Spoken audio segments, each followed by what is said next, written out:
सिन्दूरारुणविग्रहां त्रिनयनां माणिक्यमौलिस्फुरत्तारानायकशेखरां स्मितमुखीमापीनवक्षोरुहां पाणिभ्यामलिपूर्णरत्नचस्कं रक्तोत्पलं बिभ्रतीं सौम्यां रत्नघटस्थरक्तचरणां ध्यायेत् पराम् अम्बिकाम् अरुणां करुणातरङ्गिताक्षीं धृतपाशाङ्कुशपुष्पबाणचापाम् अणिमादिभिरावृता मयूखैः अहमित्येव विभावये भवानीं ध्यायेत् पद्मासनस्थां विकसितवदनां पद्मपत्रायताक्षीं हेमाभां पीतवस्त्रां करकलितलसद्धेम पद्माम्बराङ्गीं सर्वालङ्कारयुक्तां सततमभयदां भक्तनम्रां भवानीं श्रीविद्यां शान्तमूर्तिं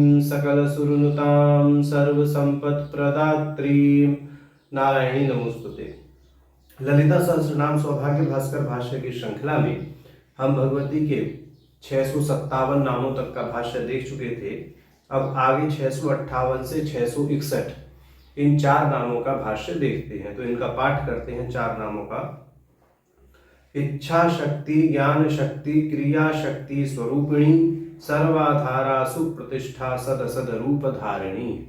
तो इस क्रम में हमें 658वां नाम इच्छा शक्ति, ज्ञान शक्ति, क्रिया शक्ति स्वरूपिणी यह प्राप्त है। तो इसका साधारण अर्थ है इच्छा शक्ति, ज्ञान शक्ति और क्रिया शक्ति ही स्वरूप है जिनका, वह भगवती इच्छा शक्ति, ज्ञान शक्ति, क्रिया शक्ति स्वरूपिणी कही गई है। भाष्यकार जी कहते हैं इच्छा ज्ञान यत्न रूपक गुणत्रयम स्वरूपम अस्याः। तो इच्छा ज्ञान और यत्न यह जो गुणत्रय है यह ही स्वरूप है जिनका, वह भगवती इच्छा ज्ञान और क्रिया शक्ति स्वरूपिणी कही गई है।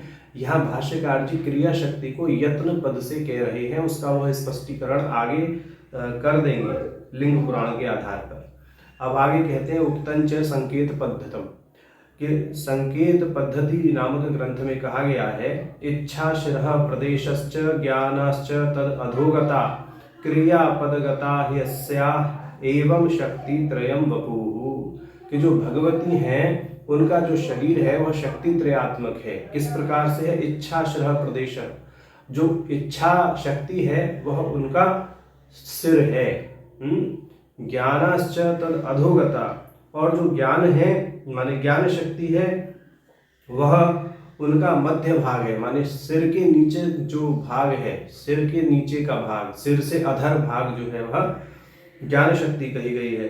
क्रिया पदगता, और जो क्रिया शक्ति है वह पदगत है, उनका बिल्कुल शरीर का अधोभाग पैर वह है, ऐसे कह रहे हैं। तो इस दृष्टि से भगवती का जो शरीर है इच्छा शक्ति, ज्ञान शक्ति और क्रिया शक्ति युक्त है। अब कहते हैं इति वामकेश्वर तंत्रे भी, वामकेश्वर तंत्र में भी कहा गया है त्रिपुरा त्रिविधा देवी ब्रह्म विष्णु ईश रूपिणी ज्ञान शक्ति क्रिया शक्ति इच्छा शक्त्यात्मिका प्रिय। कि जो भगवती त्रिपुरा हैं वह ब्रह्मा विष्णु और ईश स्वरूप वाली त्रिविधा हैं, और वह इच्छा ज्ञान और क्रिया शक्ति स्वरूप हैं, ऐसा समझना चाहिए। तो इस प्रकार जो भगवती हैं वह ब्रह्मा विष्णु और ईश्वर अर्थात शिव के स्वरूप वाली 3 प्रकार से इच्छा ज्ञान क्रिया के रूप में कही गई है। अब भाष्यकार जी कहते हैं यत्र ज्ञानेच्छा यत्नानां पूर्वपूर्वस्योत्तरोत्तरं प्रति कारणत्वस्य क्लृप्तस्य क्रमेण शक्तित्रयस्य निर्देशाभावे विकरोदर्शने शक्तत्वात् क्रिया शब्दो यत्न परः। तो कहते हैं जो क्रिया शब्द है यहाँ पर यत्न परक है, और यह जो ज्ञान इच्छा और यत्न है इनमें क्रमशः क्या है? कार्य कारण भाव है, माने इच्छा शक्ति ज्ञान में कारण बनेगी, ज्ञान शक्ति यत्न में कारण बनेगी। तो इस दृष्टि से यहाँ पर हमने जो क्रिया शक्ति को यत्न परक लिया है। कहते हैं युक्तंच लिंगैः, लिंग पुराण में ऐसा वचन है धृति रेशा मदादिष्ठा ज्ञान शक्ति कृतिर्मता इच्छा रूपा तथा ज्ञान द्विविधे च न संशय। बोले यहाँ इच्छा और ज्ञान शक्ति का विशेष उल्लेख किया है लिंग पुराण में तो क्रिया शक्ति का तो अलग से कोई निर्देशन नहीं है, अपितु ज्ञान शक्ति कृत्रिमता इस दृष्टि से कह दिया मात्र इसके पहले ही पूर्वार्ध में इस श्लोक के। और इस तरह भाष्यकार जी क्रिया शक्ति का यत्नपरक यहाँ जो है व्याख्यान कर रहे हैं।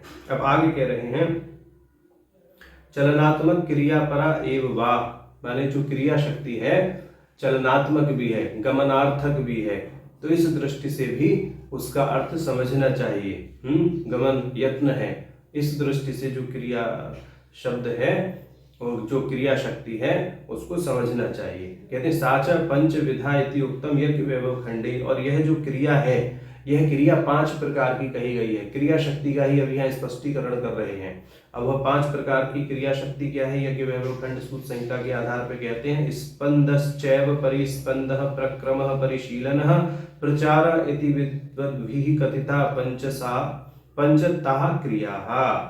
तो बोले इस दृष्टि से माने स्पंद परिस्पंद प्रक्रम परिशीलन प्रचार ये क्रिया शक्ति के 5 प्रकार बताए गए हैं, ऐसा समझना चाहिए। अब आगे ये कहते हैं ये जो 3 शक्तियां हैं इच्छा ज्ञान और क्रिया सर्वासाम जगती नाम धारा परंपरा जन्य जनक योर अभेदात इति, माने यह जो 3 शक्तियां हैं ये भगवती स्वरूप हैं, जगत आधार स्वरूप हैं, और सर्वासाम जगती नाम धारा परंपरा जन्य जनक योर अभेदात, और इनमें जन्य जनक का अभेद भी है, माने जन्य जनक होते हुए भी इनमें परस्पर अभेद भी है।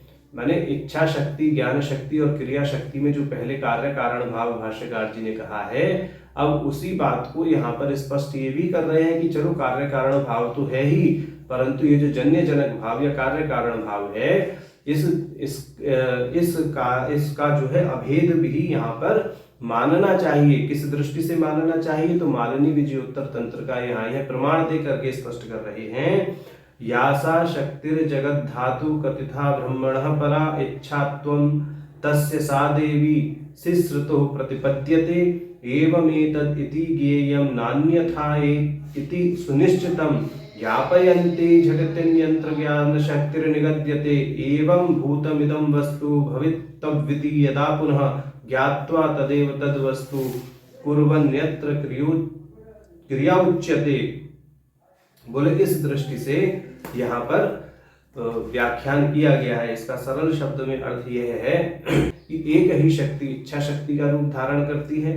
जब परम शिव जो है सृष्टि करने की इच्छा करते हैं तो वह इच्छा शक्ति के रूप में ही अभिव्यक्त होती है, और वह उस समय ज्ञान शक्ति बन जाती है जब उन्हें यह स्मरण कराती है कि इसे इस प्रकार का होना चाहिए।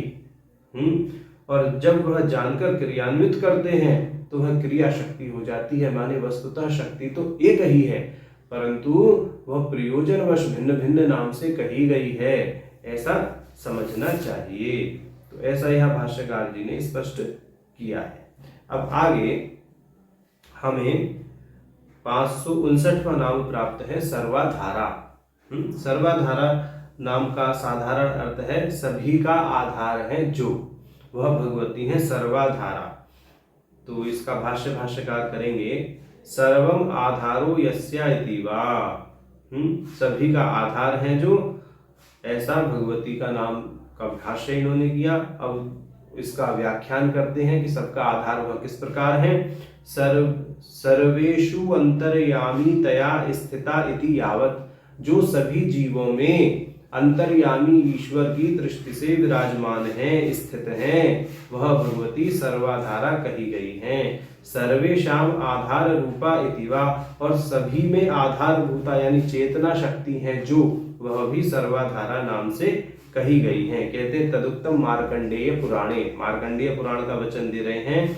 ये अर्था नित्या ये विनश्यन्ति चान्य चेर्था स्थूला येश्च सूक्ष्माश्च सूक्ष्माः यश्चामूर्तं च मूर्तं समस्तं यद अद्भुतेषु एकं च किंचित् येर्था भूमौ यंतरिक्षे यन्यतो वातेषां देवी त्वत्तद् एवोपलब्धि। कहते सब जगह भगवती आप ही हैं, ऐसा कह रहे हैं कि वस्तुतः सभी पदार्थों में देवी ही हैं, चाहे वह पदार्थ नित्य हो, अनित्य हो, स्थूल हो, सूक्ष्मतर हो, शरीरी हो, अशरीरी हो, एक हो, अनेक हो, भूतल पे हो, अंतरिक्ष में हो या कहीं और भी हो, सर्वत्र भगवती ही उनमें विद्यमान है।